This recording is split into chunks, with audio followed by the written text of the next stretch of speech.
안녕하세요. 조선주에 관심 많은 당신에게 오늘 꼭 필요한 정보만 뽑아왔습니다. 선박 건조 비용의 핵심이죠. 호판 가격. 이게 톤당 80만 원대로 오른다는 소식인데요. 네, 안녕하세요. 이게 당신의 투자 판단에 어떤 의미가 있을지 제공해주신 자료들 통해서 좀 깊게 파보려고 합니다. 네, 이 소식 듣고 좀 단기적으로 걱정하시는 분들 계실 텐데요. 그렇죠. 철강사엔 좋은데 조선사엔 비용 부담이니까요. 맞아요. 근데 이게 표면적인 영향하고 또 실제 상황은 좀 다를 수 있거든요. 아, 그런가요? 그럼 과연 주가 흐름에 진짜 충격이 있을지 그 핵심만 좀 파헤쳐보죠. 네, 오늘 자료를 보면 후판 가격 인상이 조선사 원가 구조에 미치는 영향이라든지 아니면 뭐 과거 사례, 또 현재 시장 상황까지 고려할 게 꽤 많습니다. 좋습니다. 그럼 일단 기본적인 영향부터 좀 짚어볼까요? 네네. 후판이 선박 원가의 거의 20%나 차지한다면서요? 그럼 가격 변동이 클 수밖에 없겠네요? 그렇죠. 상당한 비중이죠. 그럼 그냥 단순 계산으로요. 후판 가격이 톤당 10만 원 오른다. 예를 들어 70에서 80으로. 그러면 영업이익률이 대략 한 2%포인트 정도 내려갈 수 있다는 거잖아요. 네, 맞습니다. 단순하게 보면요. 와, 그럼 10% 이익률 기대했는데 8%로 줄어든다.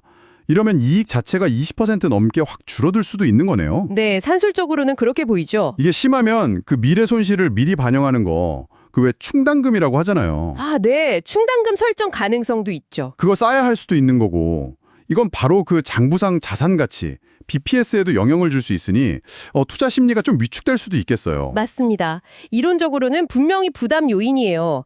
그런데 여기서 진짜 중요한 포인트가 한 두 가지 정도 있는 것 같아요. 오, 어떤 건가요? 첫째는요, 조선사들이 이미 이 정도 가격 인상은 예상했을 가능성이 높다는 거예요. 아, 이미 예상을 했다고요? 네, 많은 자료에서 얘기하듯이 2022년, 2023년 그때 수주 경쟁 막 치열할 때요. 조선사들이 이미 후판 가격을 톤당 한 90만 원, 심지어 100만 원까지도 가정하고 원가 계산을 했을 수 있다는 거죠. 100만 원이요? 와, 네, 특히 뭐 HD 한국조선해양이나 삼성중공업, 하나오션처럼 좀 보수적으로 원가 잡는 경향이 있는 회사들은 더 그럴 가능성이 높고요. 와, 그건 정말 흥미로운 지적인데요. 그럼 80만 원대 인상 정도로는 충당금 설정은커녕 오히려 예전에 너무 높게 잡아둔 비용 기준 때문에 실제로는 비용이 좀 절감되는 효과, 그런 게 나타날 수도 있다는 건가요? 네, 그럴 가능성 충분합니다. 오히려 과거에 설정해둔 충당금이 다시 이익으로 돌아오는 그 환입 효과까지도 기대해 볼 수 있는 거죠. 아, 환입까지도요? 그리고 두 번째 포인트는 신조선가 있잖아요. 새로 짓는 배 가격.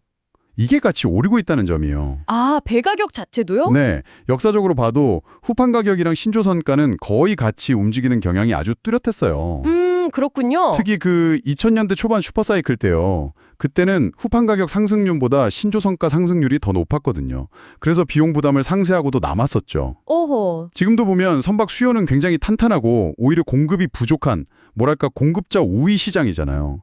그래서 조선사들이 충분히 가격을 올려받을 힘이 있다고 보는 거죠. 그렇군요. 아, 그럼 단숨이 비용 증가했네, 악재네 이렇게 볼 게 아니네요, 진짜. 네, 좀 더 입체적으로 봐야 합니다. 그럼 이 이슈가 모든 조선주에 똑같이 영향을 주지는 않겠어요.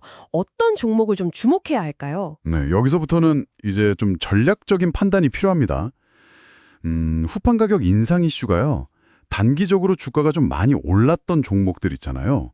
이런 종목들의 조정 빌미가 될 수는 있어요. 아, 어떤 종목들이 있을까요? 예를 들면 최근에 상승세가 좀 가팔랐던 하나오션이라든지 HD 현대중공업 또 HD 현대미포 같은 경우가 해당될 수 있겠죠. 네네. 하나오션 같은 경우는 사실 1차 목표가 근처에도 왔고 또 그 대규모 지분 매각 가능성, 블록딜 이슈도 아직 남아있잖아요. 아, 맞아요. 블록딜 얘기가 있었죠. 네. 그래서 만약 한 7만 원 근처까지 조정을 보인다. 그러면 그때 다시 좀 관심을 가져볼 만하고요. HD 현대미포 역시 2025년 실적 개선 기대감이 이미 주가에 꽤 반영된 측면이 좀 있거든요. 선반영된 부분이 있다. 네. 그럼 반대로 지금 상황에서 상대적으로 더 매력적인 선택지도 있을까요? 좀 덜 오른 종목이라든지. 네. 저는 삼성중공업을 좀 눈여겨볼 필요가 있다고 생각합니다. 삼성중공업이요? 네. 삼성중공업은 2025년부터 그동안 좀 실적 발목을 잡았던 과거 저가 수주 물량이 대부분 이제 사라지고요. 비싸게 수주한 선박들의 인도가 본격화되거든요. 아, 드디어 고가 물량 인도가 시작되는군요. 그렇죠. 그래서 이익률 개선폭이 다른 회사들보다 클 것으로 기대가 많이 돼요. 예상 실적 대비 주가 수준, 그 P라고 하죠. 이게 크게 낮아질 수 있다는 분석이 많습니다. 밸류에이션 매력이 생기겠네요. 네. 그리고 주가 상승률도 상대적으로 좀 낮았기 때문에 지금 시점에서는 매력도가 좀 부각될 수 있는 거죠. 그렇군요. 혹은 세진중공업 같은 좀 우량한 기자재 업체나 아니면 상대적으로 덜 오른 다른 조선주로 잠시 눈을 돌리는 것도 괜찮은 전술이 될 수 있습니다. 결국 중요한 건 단기적인 뉴스 하나에 막 흔들릴 게 아니라 각 기업의 어떤 본질적인 가치, 펀다멘털을 봐야 한다는 말씀이시군요. 정확합니다. 고가 수주 물량이 언제 본격적으로 실적에 반영되는지, 또 이익 개선폭은 얼마나 될지, 현재 주가는 적정한지 이런 걸 따져봐야겠네요. 네, 맞습니다.